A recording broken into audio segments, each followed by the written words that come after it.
Uh, Look at me trying to be a bootleg Tariq Hall. Wait, not Tariq Hall, Tariq Ali. LOL.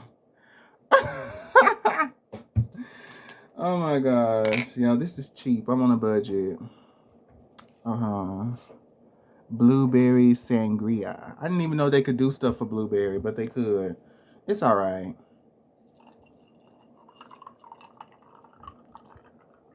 I should have washed the glass out. I'm I'm still here. So I wanted to talk about something that's been on my mind. I think it was a couple of months ago. I decided to make a video. Well, it's like a little rant. This is gonna be a rant too, rant part two, about racial programming in cinema. So I'm deciding to start again with my little message because I've noticed some themes with queer cinema. Now, as a queer black man myself, I would like to say no thank you. There's a lot of stuff that I've seen on, Netflix, Hulu, the streaming platforms, where they would show a queer movie, right? And the lead would be a white gay man, and then the side character that lusts over the white gay man would be a POC character. So, it's in several shows I've seen, several movies. It could be an Indian guy, a Chinese guy, a black guy. Either way, there's always going to be a person of color chasing after a white man. Now, I wanted to sit there and say this because representation in the media has always been centered around mostly, like I said, white people, the white gays, but also heterosexuality. So much so that, Disney would sit there and release a statement talking about a transgender character and it's just a cyclops with a bang. Or maybe not a bang, I don't remember. And so it's like representation for queer people has been, it's kind of been the same thing, except it's queer. Yes? No, it's queer. I'm gonna do after the video. It's queer. Shall I get interrupted? But it's also very white. In the queer community, there's a lot of things centered around Caucasian. There's a lot of things centered around the white man. Okay, the white gays. It trickled down. Just because they're queer doesn't mean that the formula has changed. And so growing up, I've said back in the day, I say now, I watched Brokeback Mountain before I watched Moonlight. And so at the end of the day, representation for queer, for homosexuality, for bisexuality, for lesbianism has always been surrounded by white folks. Now, my problem is, as progressive, as Hollywood is, that they say they are, there are things that, we do have more representation for black people, especially people of darker complexions. There has been a show on Netflix now started by the creator who I remember seeing her on BuzzFeed, Quinta, and it's called Abbott Elementary. It's on Hulu, and so that's very great. I live for it. You guys should check it out. And there's also other shows like Insecure, where you do see a black lead. But the problem even with Insecure is that, well, I wouldn't say a problem. It's, it's a product of the creator and how it represents the creator and, her deal and her life and then her friendships. And so there's a reason why it's not necessarily a whole bunch of gay people in there. Yes, she got a gay brother, but that's not the whole point of the show. So I understand with shows why you would have certain things where it's like, yeah, you have this character in there, but it's not a big deal. I understand. But when it comes to movies and TV shows where it's marketed for the LGBTQ community, or where they sit there and put it on, social media platforms, and you could tell by the way that they're setting it up that it's making it seem like, oh, we might have some gay ships. It gets a little aggravating as a queer man because I'm looking on the TV and I'm expecting, a relationship between, at least two POCs. And instead, I'm seeing the same formula of this white gay helping somebody who is, a person of color. And I'm just like, okay, why are we lusting after him? And then I guess even more so, the problem is there's no reason to lust after that person. What quality do they have? What quality does this character have besides being bitchy? And then I guess being attractive, but certain standards for white people when it comes to attractiveness and for people of color, the way that it works, I'm not going to get into details, but the way that it works, assuming since, all of this other stuff that's happened throughout history, the history of America, certain standards, it's like, yeah, we all know what attractive is due to certain people looking certain way, and beauty is in the eye of the beholder. And so when I look at it, I'm just like, okay, he's cute, but he's not that cute. Like, let's give it a rest. I just feel a little annoyed, and there's no offense against any actors, who, no offense to y'all, but I'm not naming any names, so it shouldn't be a big issue. I just feel that it's sort of annoying as a queer man because you look up and Hollywood thinks that interracial relationships are the only relationships to sit there and show when it comes to queer men. And it's really tired. It's really tired. We don't have anything, no black on black, no black on black, no black Indian, no black Asian, no black Native American. They don't have any other complexities. And when they do show an interracial relationship, they don't show the complexities of what it means to be in an interracial relationship. They don't show what it means to sit there and have two different people from different cultures come together. They don't show what that means because they assume that because it's two men that it's like, oh, kumbaya, my lord, and we all together. There's complexities to a relationship. And I'm not saying that they have to do it, but, my thing is when you keep showing the same thing and representing that as queer representation and showing the same type of formula, the same type of setup over several different types of mediums, several different types of media, then a lot of people are going to pick that up and be like, okay, can we change it up? Can we switch it up? Can we do something different? And I think a lot of people, with celebrities like Billy Porter, a lot of people, I support Billy Porter. I live for him. I live for him. I live for what he does. I live for him on Pose. I think he's amazing talent. But even then, he said some things, and yes, I do agree sometimes, deal with the, due to the trauma of growing up queer, growing up different, growing up being told that something's wrong with you, need to change. I don't like the way you act, all the in-betweens and everything else. I would understand. But at the same time, he is married to a white man, and there's a lot of queer people, black people who are married to white significant others. And it's like, yes, but I understand that's like a thing. I'm not saying like, you love who you love. But my problem is, why is that, do they think that the celebrities represent the entirety of the community? And when I talk about the white gaze, when I talk about the racial programming, I did a more broad example in my other video. But when I talk about the racial programming, when we go into a subgenre of queer representation, queer media, when we go into that subgenre and we see a whole bunch of people, a whole bunch of stories, let's say it like that. And every story is always surrounded by white POC, white POC, white POC. It gets very tired. When I make my characters, I always make sure to have two black people, teens. It's usually teens because I'm not going to do like teens, getting closer to like young adult and then young adult. That's usually the type of stories that I create. I don't create any other stories beyond that. And so it's usually two black folks. Okay? Black.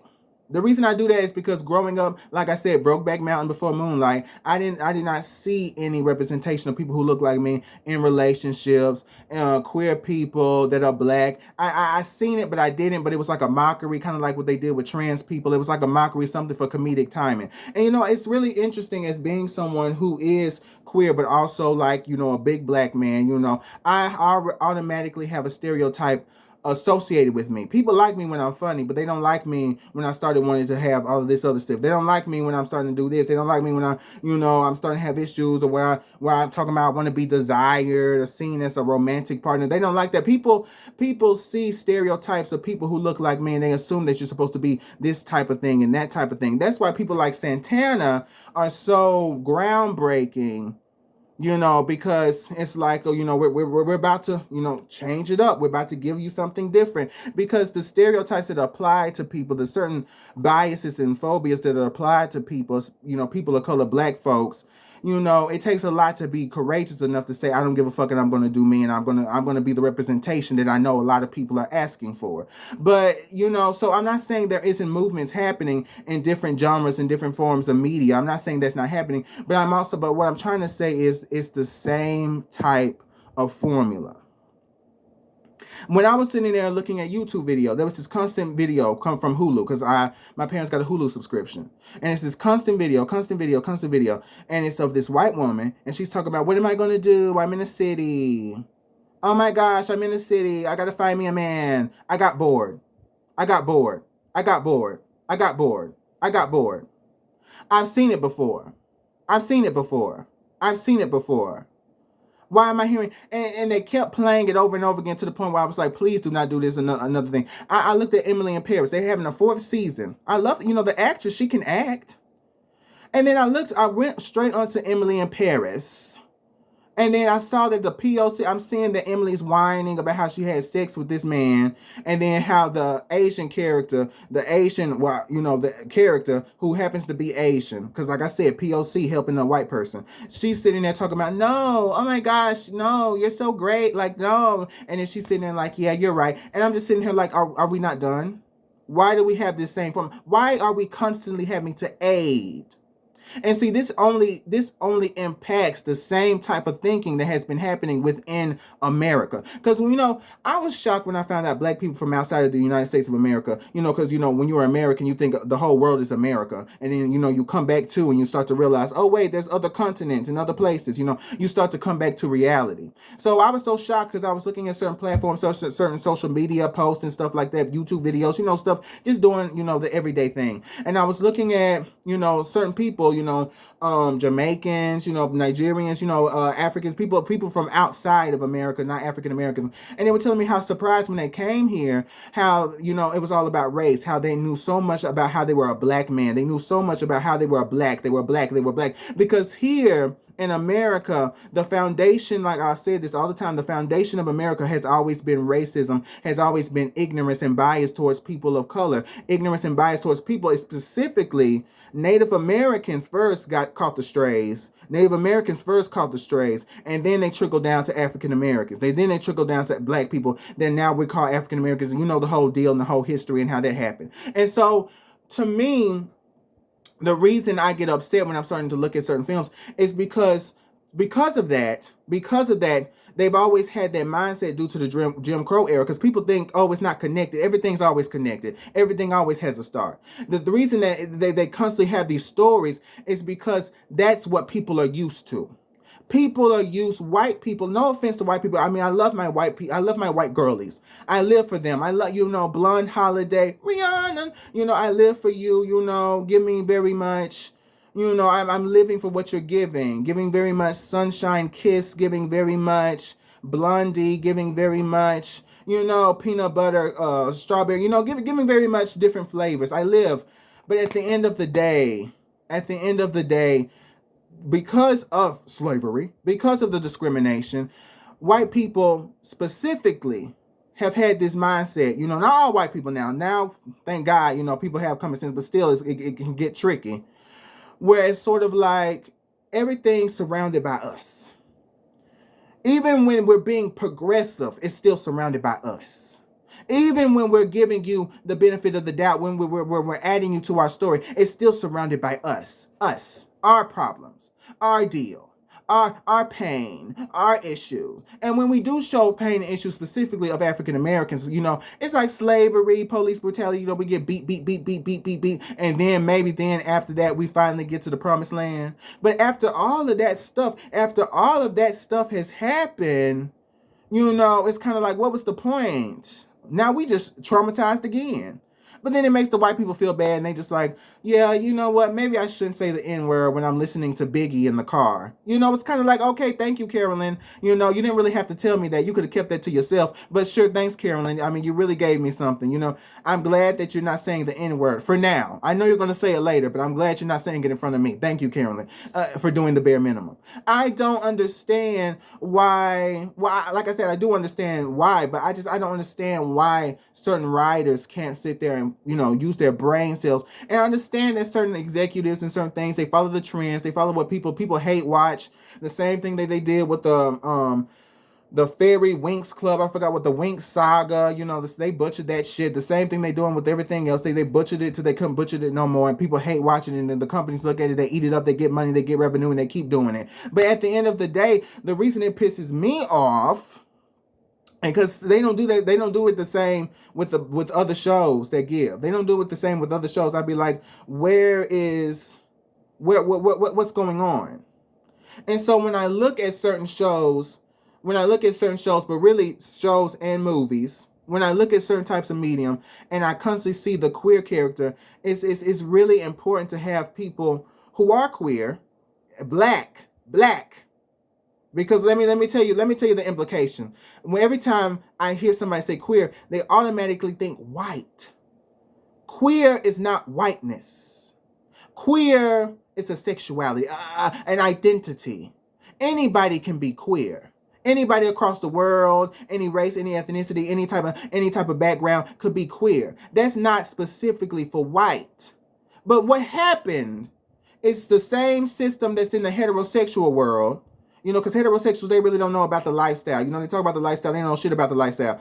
The same system of, okay, when you look in the medium, 9 times out of 10, you might see somebody who's white and they do this. You might get them. They get stories. We better now, but we still got a long way to go, honey. The same type of thing of this. Let's dance. Or the same stories. Let's do this around Massa. Let's see what Miss Peggy's gonna do. She's not racist. She's not like the other whites. When we sit there and have that same mindset trickles down to certain genres where it's like that's not necessarily known. Despite popular belief, despite what people think because of Lil Nas and because, we're more queer and we got more representation, thank God. Despite what people are thinking though, it is a blessing. But it when we're talking about representation for who? When we're talking about representation for what type of person? When we're talking about representation for what type of people? I keep asking myself, representation for who? Who is it representing? When I talk to a white gay person, right? I had a therapist, a white gay man. I lived for him, until I didn't.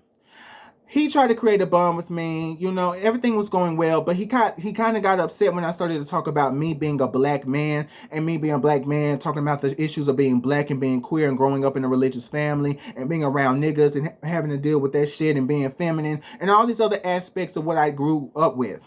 Sometimes he would help and sometimes he would take offense to it. And it's like, I'm not trying to offend you, but it's just the truth. When it comes down to sexuality for white people, I'm not trying to say you didn't go through shit. I'm not trying to say you didn't have to deal with trauma from being gay, from being bi. I'm not saying that you didn't have to sit there and deal with discrimination. But what I'm saying is, anybody could be poor. So if you're going to say, well, I'm poor, anybody could be poor. If you say I did this, anybody could have that. When it comes to specifically for sexuality, specifically for sexuality and race, that's it. That's all you got. You got, I'm gay, that's your minority. That's it. You're gay. When it comes to niggas, you gay. Then you're black. And then being black, that's a whole bunch of other shit going on. Put together in a melting pot. There's a whole bunch of other shit. Whole bunch of other stereotypes applied to black people specifically since I'm a black man. There's a whole bunch of other shit applied specifically to black men. Black men have to do this. Niggas got to do that. Niggas got to be this way. Niggas got to act like that. Niggas got to be this way. There's a reason why, certain black people who were in the queer community were getting annoyed when there were people on the, when Harry Styles was wearing his shit and everybody was acting like it was revolutionary. Everybody was like, oh, Harry Styles. White men could wear nail polish and it could just be maybe they're emo. Maybe they're different. Maybe they're in a band. Maybe they are queer. Maybe they're non-binary. They got so many different things that they could dig into. A black man, it's you just gay. You a faggot. You're queer. You're fairy. Whatever they want to sit there and say. Whoever's going to sit there and say. There's no wiggle room to experiment for a black man. And so that already is an issue in the community itself. In the black community, that's already an issue. So it gets even more frustrating when also other black men, they experience their queerness, they accept their queerness, and then they also experience racism from white, I'm just being honest, or self-hate from other black men who had trauma from black men, and so now they resent black men, and now it's like black man is black, they damn near a coon. And so you look on TV, and every single piece of information, every single piece of storylines is showing black queer people fawning after a white gay person. And I'm just like, I'm sorry, but it's not adding up. And even then, it's like the culture of queer is so popular. I've noticed a lot of things on Twitter. I've noticed a lot of things on social media. Kiki, it's giving. I said, huh. I'm noticing a lot of people, they sitting there saying, well, they started from this, they started from that. That really started from queer people, baby. Those it's, those things, those monsters, those abominations, those people that are trans people. It started with them in the ballroom, voguing. It started with them. It started with the gay, the black, I would even maybe debate, argue Hispanic, but I'm going to say black, queer.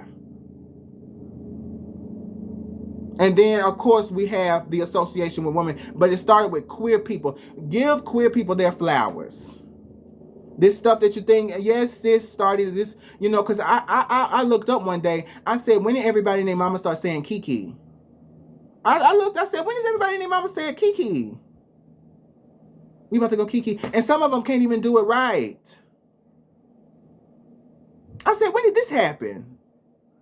Oh, yeah, we about to have a Kiki. I said, she never said this before. I've been looking at her YouTube videos for years. When she start saying Kiki? I don't know. Maybe she been said it. But we do have influence, obviously. We do have culture, obviously. I'm talking about specifically the black queers. The black girly girls. I'm talking about that because everybody, if it's not the black girly girls, if it's not the black LGBTQ, then it's going to be black women.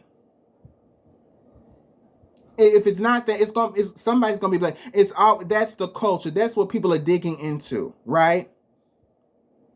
And so we have influence, and we can stand on our own, and we have stories that we have an identity, but apparently we can't stand alone in certain stories or on television or on movies, and we have to sit there and fawn over Jacob or Tyler or Henry or Billy. It's giving very much annoying. I'm annoyed because the default for homosexuality is not white. It's not. We need to stop. Homosexuality, that could be anybody, baby. That could be anybody. That could be anybody from any street, from any country, from any part of the world. Why is it always just white people? Can we switch it up? So my personal case, I don't care if anybody look at my short films. I know what my short films have. I know the type of people that my short films, I animate and I make all my short films. So I'ma always have black people in my short films. That's just how it is for me. I'ma always represent my people. But I'm just annoyed. I'm annoyed. I'm annoyed.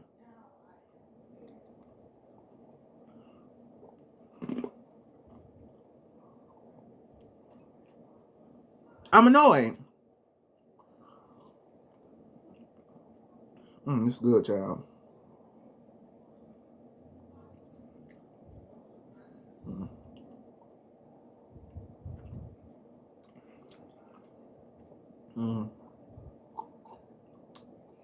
Very fruity. I'm annoyed. And specifically around the white gays. Which is so funny. The white gays, you get it?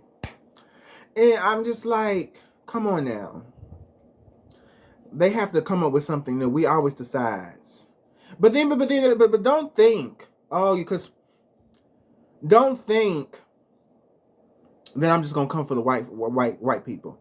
Because because I want to talk about something that happened. So Issa Rae a couple of weeks ago, right? She finished conclusion to Insecure, right? Best show. Let me tell you what I found out. Apparently Issa tried, she grind, she hustled. She tried to start her show with BET, Black Entertainment Television. BET wanted someone of a lighter tone. She's a great actress, but I think Lauren London, I forgot, wanted somebody of a lighter tone, lighter skin tone to be the lead of Insecure. Issa said no. It's not gonna work out like that. Then HBO Max, not Black Entertainment Television, decided to sit there and take Issa's show, and that's why it was on HBO Max. That's why it's on HBO. Certain people on Twitter, not white people, black folks, black women specifically, said that Issa didn't deserve it. It's not that big of an accomplishment because she didn't come from the hood. She didn't come from the bottom. She ain't poor. She was rich because her father was a doctor.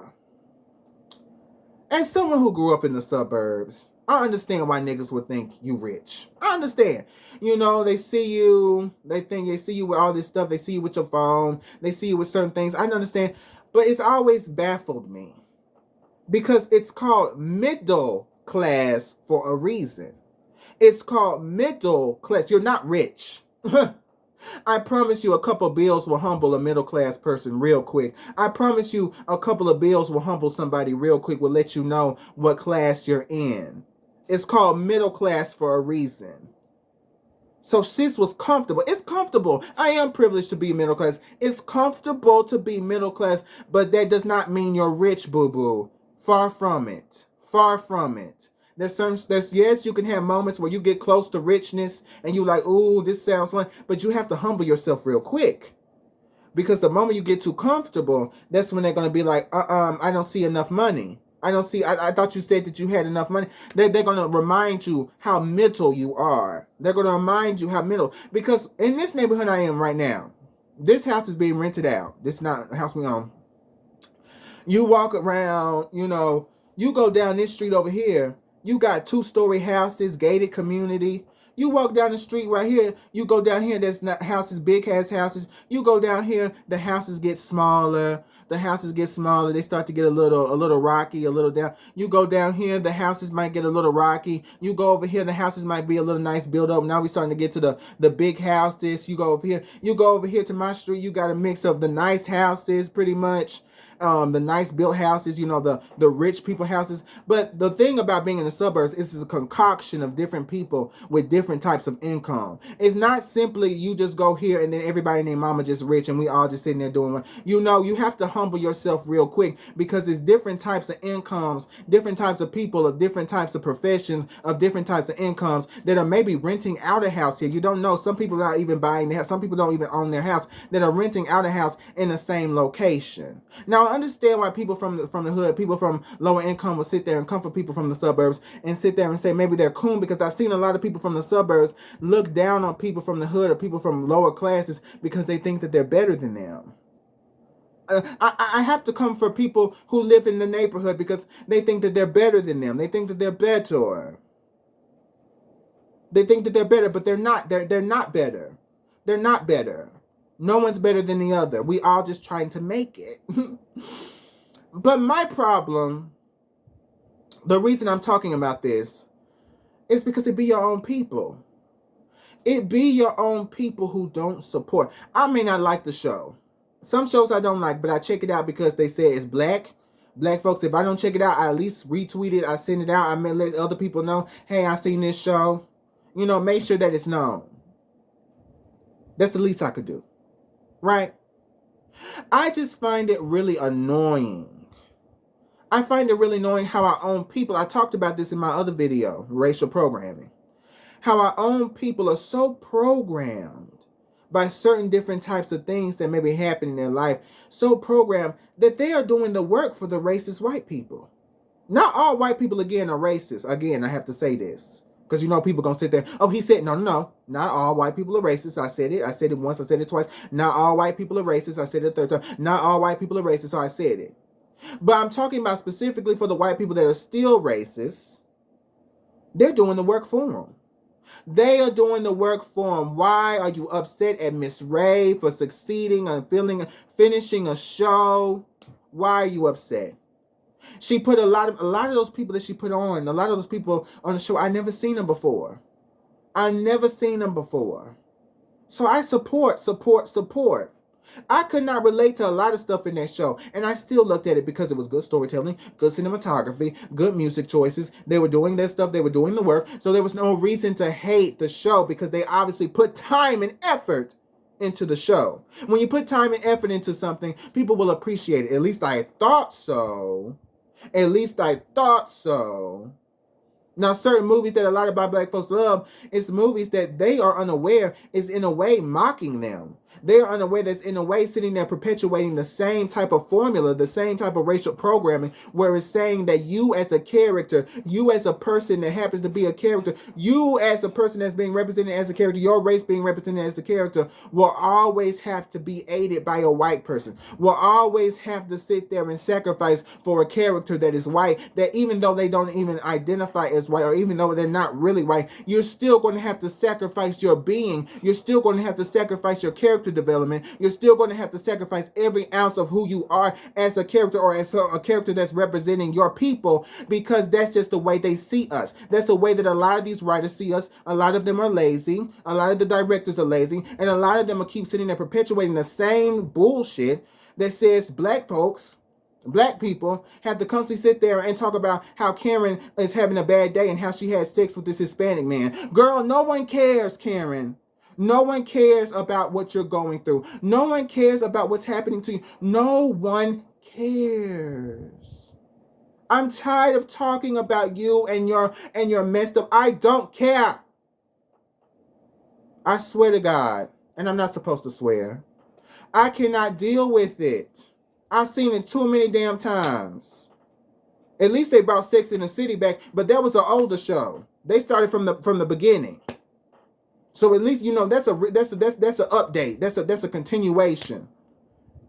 But some of the other girlies, I'm sitting there looking, I say, I'm not living for what you're giving out.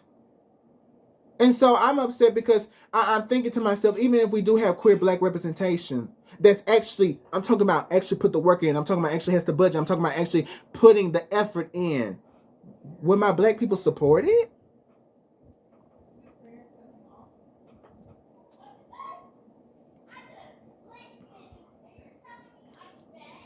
Would my black people support it?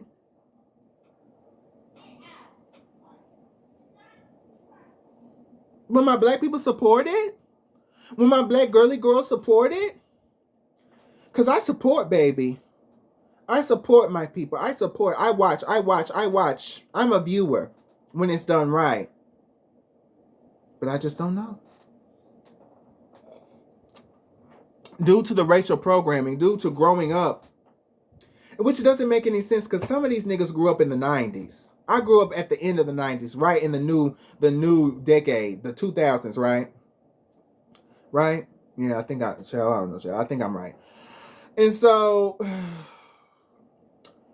I was like late 90s. I was still in the 90s minute. It takes a while because once you switch over, it still takes a while for it to just switch over. You still got remnants of the past still there.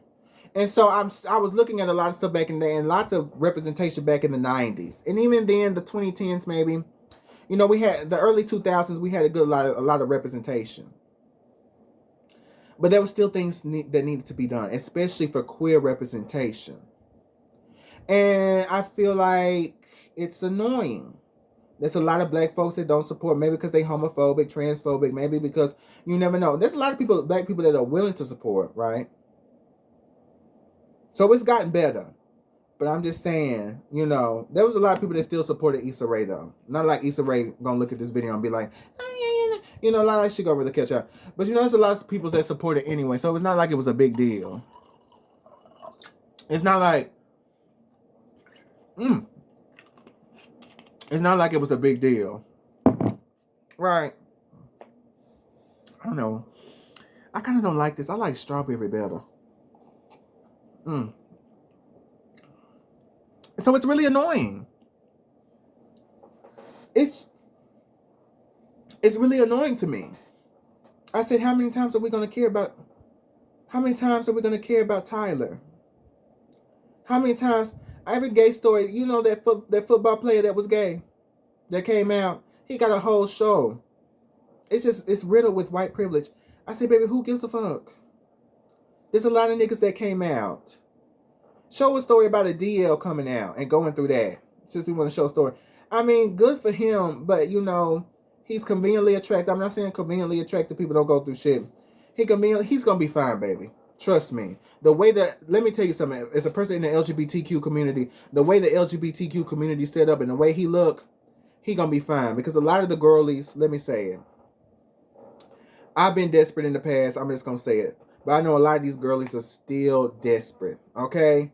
They would go on there on Twitter and be like, oh my gosh, I can't stand them. And they would let a man call them faggot. They would let somebody call them nigger bitch. They would sit there and go through all of this other stuff. They would let somebody dehumanize them all in the name of the dick. They would do it, child.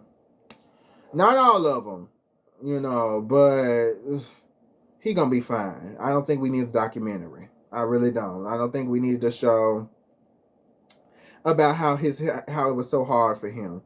It's like, maybe if you had a black NFL, because people say, why is it always about race? But like I said, you know, the implications growing up black is a whole different thing for a black man. I'm not saying that white men don't get criticized for being fruity or being gay or being that, but I'm just saying it's a whole different thing, a whole different ball game for black men, whether you in the suburbs, whether you in the Beverly Hills, whether you in the hood, whether you in the trenches, where you out there, wherever the hell you at.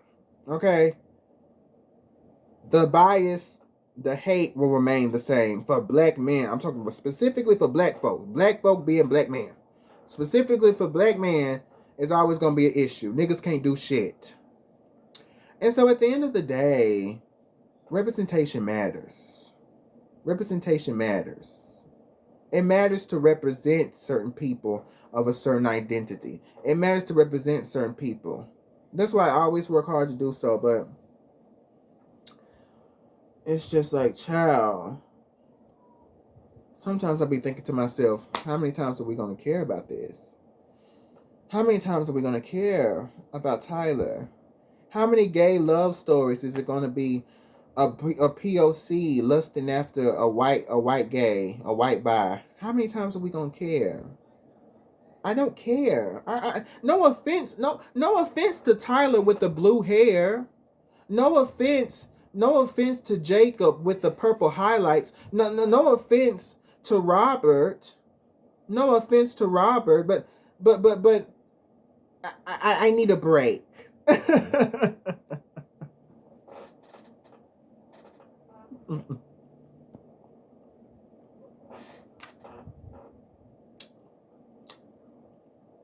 I need a break.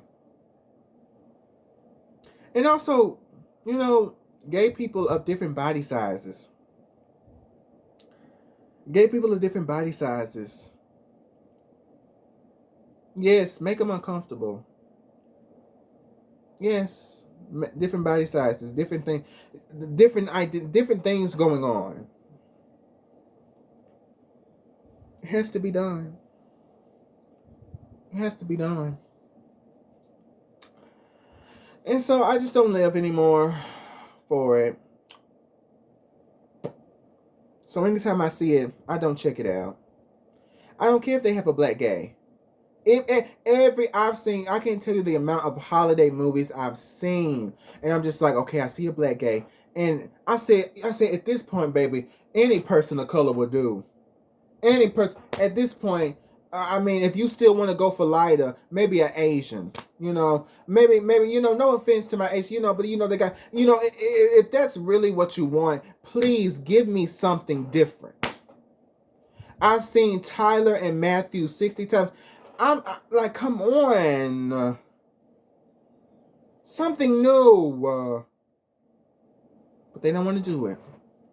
Looks like I'm going to have to do it. I'm going to see what happens when I go to Chicago. Hopefully, it's going to be a new beginning. And I'm going to be able to, you know, get out and do stuff with different creators. Well, I'm about to go have a donut.